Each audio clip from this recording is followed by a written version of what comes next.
They dressed in their finest clothes, posed in front of the photographer, and smiled as though the day were perfect.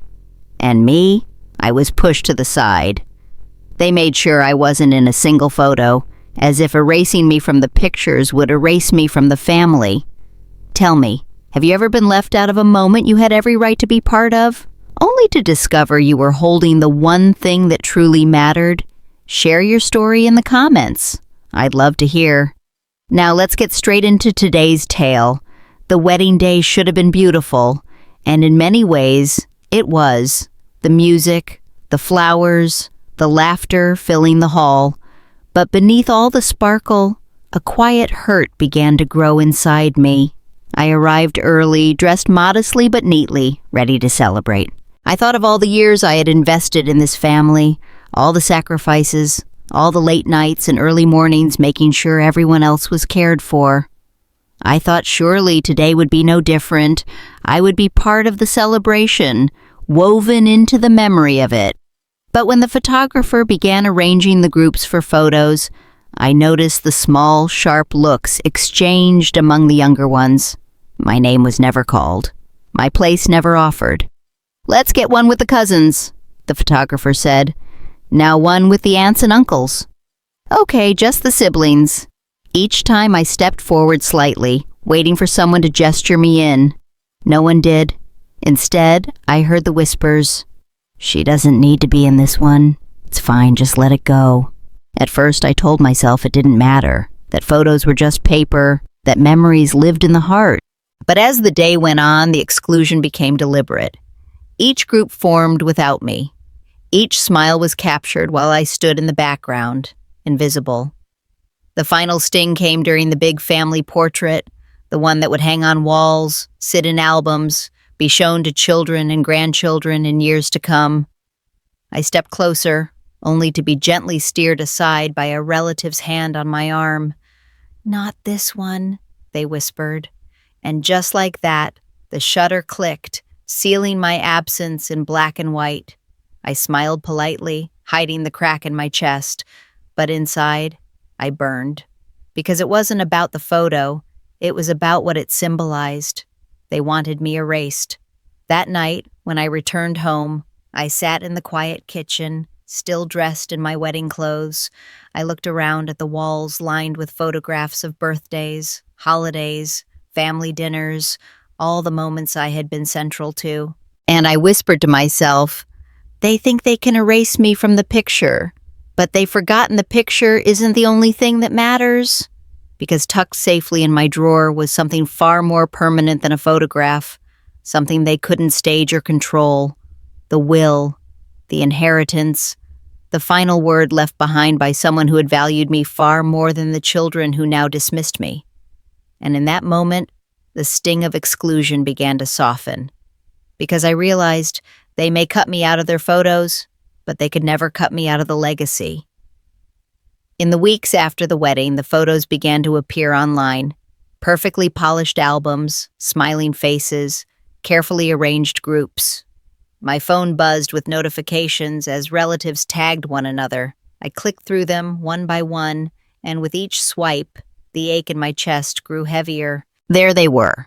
The bride, the groom, the cousins, the siblings, even neighbors had made it into the shots. And me?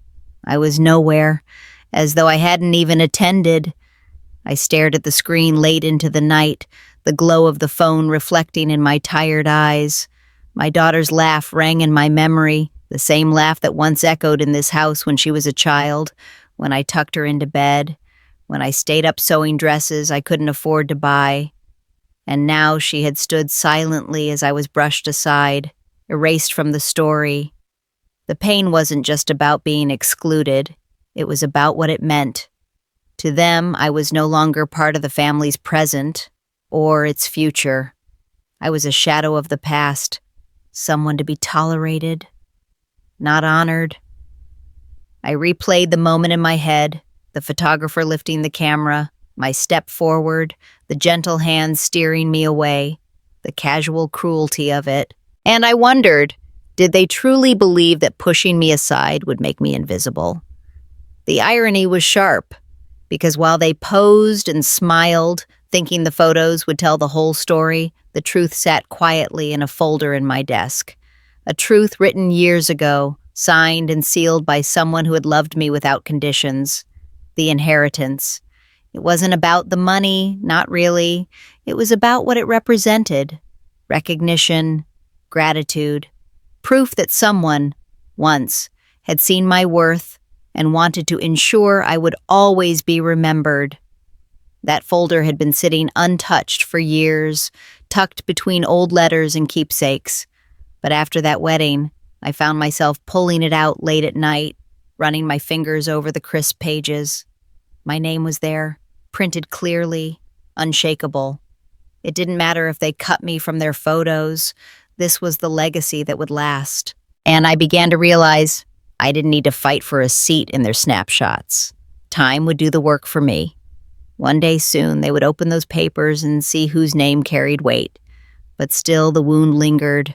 I thought of the laughter that had filled the wedding hall, the joy that should have been shared by all of us. Instead, I'd walked away with silence. I thought of how easy it had been for them to push me aside, as though my years of sacrifice had meant nothing. And then, I thought of the look on their faces when the truth finally surfaced.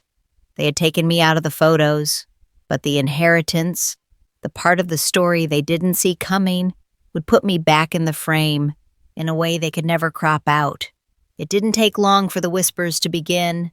Families always talk, and money has a way of stirring conversations that photographs never could. I heard it first from a cousin. She called me one evening, her voice unusually sweet. "So, I heard you were mentioned in the will. Is that true?" I smiled faintly, though she couldn't see it. "Where did you hear that?" "Oh, you know how people talk," she replied quickly. "I just thought, well, if it's true, maybe we could sit down, you and me, and discuss things. As a family." I thanked her politely, hung up, and sat in the quiet. It had begun. The same relatives who had steered me out of their photographs were now trying to step back into my good graces. Soon more calls followed. A nephew offering to mow my lawn, a sister-in-law asking if I needed help with groceries. Even the bride, who hadn't said a word, as I was excluded on her big day, showed up at my door with a plate of cookies. "Just wanted to check in," she said with a nervous smile. But behind every gesture, I could see it. The curiosity, the hunger. They wanted to know what I knew. I played along, gracious but reserved. I accepted their cookies, their phone calls, their sudden kindness, but I didn't offer details. I let them wonder. Meanwhile, the papers remained safe in my drawer, untouched but never far from my thoughts. I had no need to flaunt them. The truth would come out in its own time, and when it did, their sudden affection would be exposed for what it really was: desperation. At the next family gathering, the tension was almost comical. Conversations hushed when I walked into the room. Eyes followed me, measuring, calculating. Someone whispered, "She knows more than she's saying." I sat quietly at the edge of the table, watching as they danced around me with forced politeness. No one dared exclude me now. No one steered me aside when the camera came out. In fact, they practically begged me to join. "Come on, we need you in this one," my cousin urged. "It wouldn't be complete without you." I smiled politely, stepping into the frame, though inside I thought, "Now you want me in the picture?" Click. The camera flashed. This time I didn't resist, because I knew the real picture was bigger than the one hanging on their walls. The inheritance was the lens they couldn't control, and soon it would capture the truth in sharper focus than any photograph ever could. Later that evening, as I left the gathering, I caught a glimpse of myself in the mirror by the door.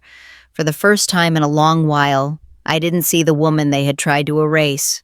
I saw someone steady, someone holding a quiet power none of them could take away, and I whispered to my reflection, "They thought they could crop me out, but soon they'll see exactly where I stand."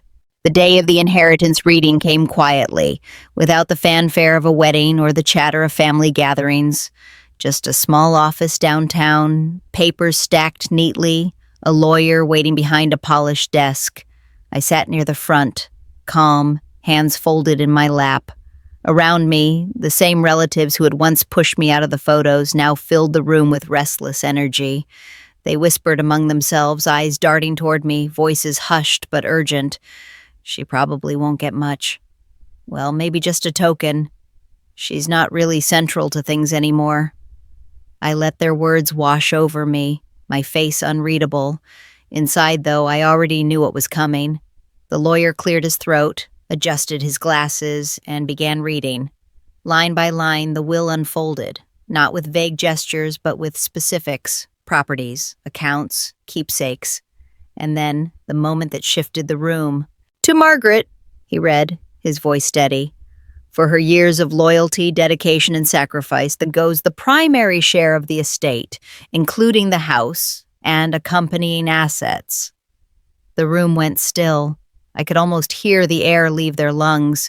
Heads turned sharply, eyes wide, mouths open in disbelief. "What?" a cousin blurted out. "That can't be right." The lawyer looked up calmly. "It is correct. It's all here, signed and notarized. Margaret is the primary beneficiary." My son-in-law's face flushed red. A niece fumbled with her purse, muttering under her breath. Even the bride, the one who had smiled for every picture while I was left behind, sat frozen, her expression a mix of shock and something dangerously close to regret. For a moment, no one spoke. Then the protests began. "She wasn't even part of the wedding pictures. She doesn't deserve more than the rest of us." "This isn't fair." The lawyer raised his hand for silence. "The decision is final. This was the deceased's wish. Nothing you say here will change that." I sat quietly, absorbing their outrage, their sudden realization. They had erased me from their photographs, thinking that would erase me from the story. But the ink on the will told the truth more powerfully than any picture ever could. Finally, I spoke, my voice calm, steady, cutting through the noise. "You all made it clear I wasn't worth remembering. You pushed me aside, cropped me out, laughed as though I didn't matter. But someone remembered, someone valued what I gave. And now, the proof is here, in black and white." Silence fell again, heavier this time. Some lowered their eyes, others fidgeted, embarrassed. None dared argue further. The lawyer finished reading, gathering the papers into a neat stack. "That concludes the matter." As we stood to leave, I felt eyes on me. Some resentful, some ashamed, some simply stunned. But for the first time in a long time, I didn't shrink under their gaze. I walked out of that office taller, each step firm, the weight of years of dismissal lifting from my shoulders. They had excluded me from the photographs, but not from the legacy. And that was the picture that would outlast them all. That night, after the papers were signed and the lawyer's office locked behind us, I sat alone in my living room. The quiet was thick, but it wasn't the same lonely quiet I'd felt after the wedding. This silence carried a weight of finality, of justice. I thought back to that day, the photographer lifting the camera, the smiles frozen in time, the gentle hand steering me away. I remembered standing on the sidelines trying to swallow the sting, telling myself it didn't matter. But it had mattered. It had cut deep. Because it was never just about a picture. It was about belonging. They had wanted me erased, but the inheritance proved something larger. Belonging isn't granted by those who laugh the loudest or pose in the center of the frame. Belonging is built by the ones who sacrifice, who hold things together, who leave pieces of themselves in the fabric of a family. And that had been me all along. I thought of the person who had left me the inheritance. Their voice echoed in my memory, soft, kind, steady. They had seen me, truly seen me, when others had chosen to look away.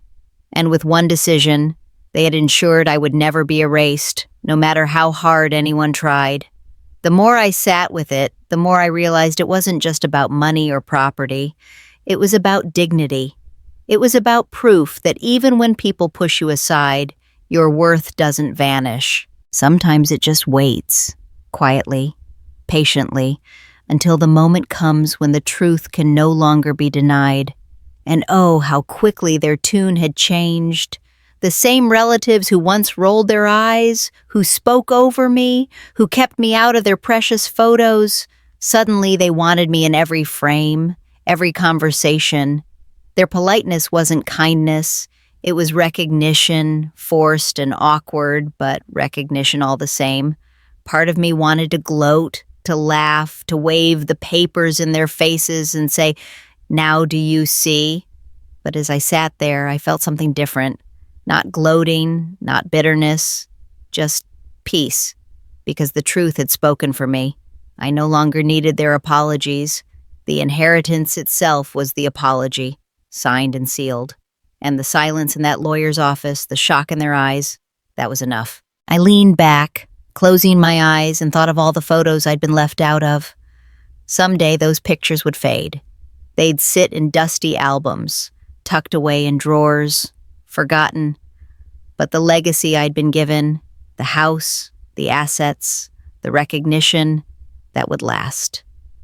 That was the real picture, the one that couldn't be cropped or staged. And as the night deepened, I whispered to myself, they thought they erased me, but I was always there. And now, they'll never forget it. So here's what I've learned. People may cut you out of photos, leave you off the guest list, or try to pretend you don't exist. But your worth isn't measured by where you stand in a picture. It's measured by the life you've lived, the sacrifices you've made, and the legacy you leave behind. They tried to erase me from the wedding album, but they couldn't erase me from the story. The inheritance spoke louder than their silence, and in the end, the truth found its way into the frame. Tell me, have you ever been excluded, only to realize you were holding the piece no one could move without? Share your story in the comments. I'd love to hear. And stay tuned, because more tales of justice are just around the corner.